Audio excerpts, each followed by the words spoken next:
Now, the News4 I-Team has been digging into details about Hernandez-Mendez's prior arrest by federal authorities and why he was let go. We're going to bring in investigative reporter Tracee Wilkins, who has also learned about questions here about Prince George's County's police's sort of initial handling of the case and her report as a missing person. Yeah, there are a lot of questions in this case. Let's start with what we know about Hugo Hernandez-Mendez and his past interactions with the law.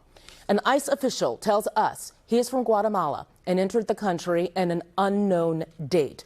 But we know when he crossed the radar, federal officials, just as recently as this past spring, he was not kept in custody. Today at the press conference announcing murder charges, state and county officials said he had been arrested by the U.S. Park Police last April and charged with a DUI, but was released. We looked for those records, but could not find them in the court system. We asked Park Police for charging documents, but they directed us to file an open records request to receive them. But sources close to this investigation say Hernandez-Mendez was arrested on the Baltimore-Washington Parkway in Prince George's County on April 25th by the U.S. Park Police, who patrol the BW Parkway. Now, that's a federal agency. Given the federal push to detain undocumented people in this country, there are questions now as to why he was released after this DUI charge. Here's what County Executive Aisha Braveboy said about that arrest earlier today. Well, I think that the U.S. government has made status of individuals relevant. This was someone who was in their custody, and they made the decision to release him. So I think the questions should be asked of the Justice Department.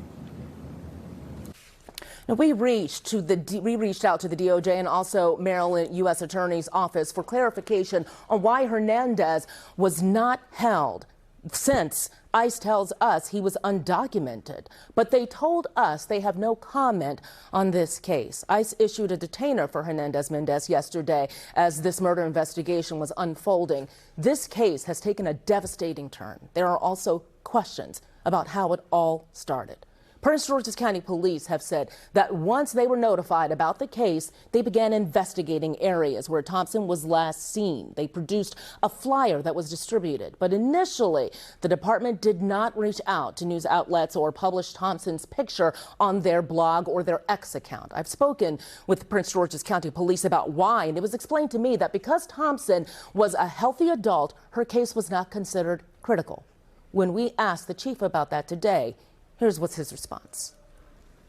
The facts as we have it is she was in that vehicle before she was ever reported missing. So we did canvass the area. We searched, we questioned people in the area. We looked for video. We did all of these things. As a practice, critical missings get distributed.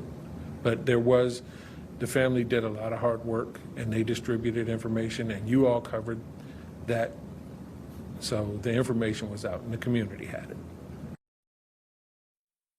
Black and Missing Foundation partners with law enforcement to help find people whose cases are sometimes mishandled or ignored. And their work has had a great impact on how cases of missing Black people are handled by police. They describe how their work has changed how D.C.'s police department approaches missing cases and why this can be a good example for other jurisdictions. Regardless of the situation of that person being missing, everyone gets a flyer. And that right there, that public notification is so important. Soon as that missing person's case is filed, it gets a flyer and it becomes disseminated all over the media, social media platforms, sharing it with the general public. And that right there is the first step, because the community can't help you in finding someone if the community is not aware that someone is missing. And so just those first 24 to 48 hours, those are the most critical moments.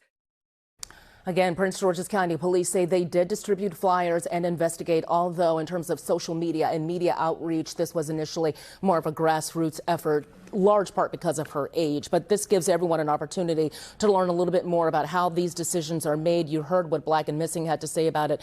They want every case to be treated like it's critical because of those initial hours.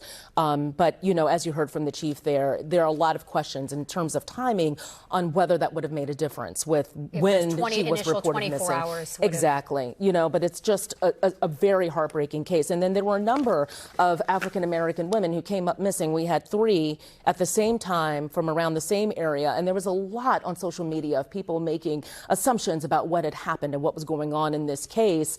One of those women found, another one is still critically missing, but what is important is that the more information we're able to get from law enforcement, the better people are able to deal with all of this information. Just a very unfortunate ending to this case. The entire community was praying for her safe return, so this is most unfortunate. Yeah, they had a large group of community members canvassing the area, and no doubt that large group of community members is rallying behind this family when they need it most. Tracee, thank you so very much.